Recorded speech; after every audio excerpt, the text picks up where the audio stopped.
tegija. Leiame sind varem või hiljem kindlasti üles.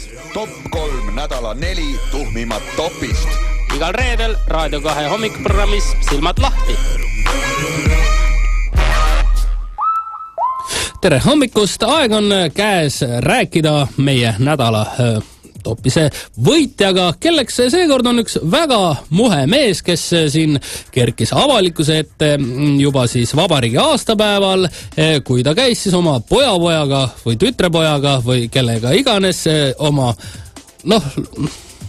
lapselapsega siis on õige öelda, jah, käis siis oma lapselapsega presidendi vastuvõtul ning pärast seda on ikkagi selline positiivne, mõnus meeleolu vanavanemate austamisest pidevalt üleval. Tere hommikust, hea Rainer Vakra vanaisa Elmar. Tere. Papi Elmar, mis kellast täna hommikul üleval olete? Mina tõusen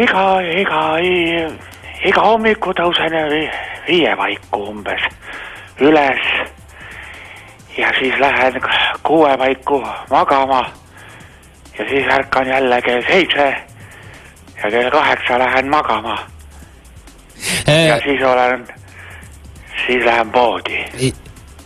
Mis te poest toote tavaliselt? Poest toon mina õiget Eesti musta leiba, silku ja rohkem ei mäleta. Piim. Elmar, tõusite siis... Piima toon ka. Piima, väga hea. Kuigi vanale inimesele seedimisele piim ei ole hea, piim on ikka vastsündinutel. Kas te seda teate? Petipiim. Petipiim, väga kena. Elmar, te käisite siis nüüd presidendi vastuvõtul koos oma lapselapse Raineriga. Kuidas seal läks, mis tehti, mida ütlesite presidendile ja mida sõite? Jäid kõik küsimused meelde? Millest me räägime? Räägime sellest, kuidas te käisite oma lapselapse Raineriga presidendi vastuvõtul. Mäletate? Mitte siis Kosta... Vot Pätsu juures käime, sest räägime pärast poole. Tarandi juures või? Ilvese. Hendriku mann käveti, jah? Ja.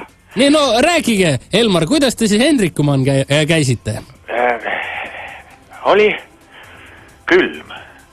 Ja läksime ja panin lipsu ette, ma olen Pätsiga 2 korda kokku saanud.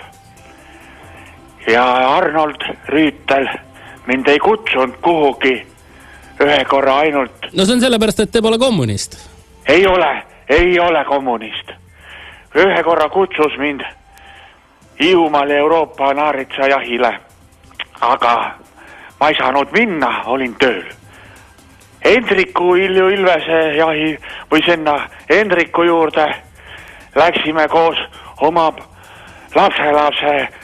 lapselapsega Raineriga koos ja seisime tükk aega pileti järjekorras, väga tükk aega ja siis, kui saime pileti kätte, siis lasti meid ka Toomase juurde ja ma surusin kätt ja küsisin talt kohe otse, millal meie sõjaveteranid, teise Puunia sõjaveteranid saame medali. Tiblade, kommunistide ja okupantistide väljalöömise eest meie kodumaalt. Ta ütles aitäh. Aitäh, ütleski või? Kogu lugu ei vastanud küsimusele. Naeratas ka, jah. Mida proua Ilves teile ütles? Proua Ilvesel oli väga lõtv käsi. Meil oma ajal oli sama lõtv käsi meil tagalas, ühel mettõel. Aga tal oli õlg läbi lastud, sellepärast oli tal käsi lõtv. Küsisin proua Ilvese käest, kas teil on ka õlg läbi lastud või susatud täägiga? Ta naeratas ja ütles aitäh. Sellised ongi meie riigi pead. Sellised nüüd ongi meie riigi juhid hetkel. mida siis... Ma väsisin ära vist oma. Jah, Elmar, mis te siis pärast seal presidendi vastuvõtul edasi tegite? Mida sõite? Mida pakuti? Me läksime pärast Raineriga McDonaldsisse. Ma ei olnud elu sees käinud ja mõtlesin korra, et juba kui Tartus olen, et siis käin ka McDonaldsist läbi. See on seal linnas väga populaarne, ka noorte seas. Nii. Ja ka vanade inimeste seas vist ka. Mida võtsite? Kuidas maitses? Mina valisin välja endale kartulid ja sõin kartulit ja oli päris hea rasvane suutäis. Et sõin terve tee neid Tallinnasse tagasi sõites, viimase panin suhu veel seal Vaida kandis, kui tegime väikse metsapeatuse, siis sõin viimase kartuli ära. Rainer ütles, et see kartul on free. Vabaduse kartul? Jah, ma küll oleks soovitus siin, et kui tahate vabaduse kartulit, siis pange väike sinimustvalge lipuke kartulite vahele tikku otsa. Siis on... Ärge nutke, Elmar. Ei, ma ei nuta, ma hingeldan. Seepärast, et ma liigutan oma jalga. Elmar, nüüd ma arvan, et on aeg rääkida ka sellest, kuidas teie olete siis üks väheseid inimesi, kes on ikkagi surrunud 2 presidendi kätt ja ma siinkohal pean silmas esimest ja viimast presidenti. Rääkige sellest, kuidas te käisite Konstantin Pätsu juures.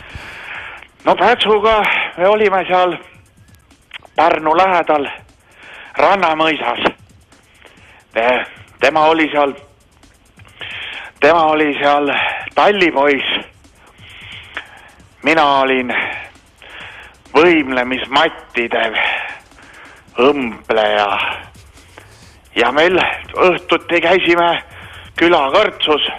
Teised jõid linnase jooki. Mina jõin piima. Peakski praegu poodi minema piima tooma. Peti piima? Ma pärast lähen toon. Ühesõnaga, ja meil tekkis vaidlus, et kes on Rannamõisa kõige tugevam poiss. Noh, et natukene tüdrukutele meeldida. Sel ajal sai tüdrukut jõuga, mitte nõuga. Nõukogude ajal sai nõuga. Nüüd saab lõuga. Igatahes jõuga. Ja kes on kõige tugevam poiss. Ja panime küünarvarred endal laua peale ja surusime kätt. Mina võitsin. Tupli. Eks ole, on ju? On küll. Elmar, lõpetuseks ka seda, et kuidas teil see lapselaps Rainer on ikkagi väärt poiss ja mis te nüüd sellest arvate, äkki ta visatakse nüüd Keskerakonnast välja? No see on, ütlen, see on ikka üks suur jama. Kuidas sa viskad noort kirget poissi välja? Ta on pikk poiss, ega ta ei mahu. Ja ega tahes, see on üks suur jama. Elmar, kas teie soovitaksite oma lapselapsel ikka vastu hakata, et kui tullakse välja viskama, et siis võtku mingi kaigas kätte ja andku vastu pead nendele viskajatele? Selles mõttes küll, et ei saa niimoodi visata, et kui ta on hea poliitik, meil on juba järgmise aasta valimiskampaania näin ka tehtud, Raineri pildiga võimlemismatid. Olen kuulnud, et ka tema pildiga juustuviinerid on teil siis oma koduses vorstitsehis tootmisesse läinud. Juustuviinerid, laavalamp ja piim. Aga igatahes hoiame pöialt Rainerile ja hoiame pöialt ka teile, Elmar, et soovi korral ka järgmise presidendi ära näeksite, pigistaksite tema küünarvart ja pärast seda võtaksite kapakese Peti piima. Aitäh teile ja ilusat päeva. Tahaksin, Elmar, teile ühe toreda loo ette mängida ka. On teil mingi soovilugu? Mulle meeldib Üllar Jörberg lugu Seksime Maroo Mansu ees. Väga hea, siit see tuleb. Aitäh teile. Head aega.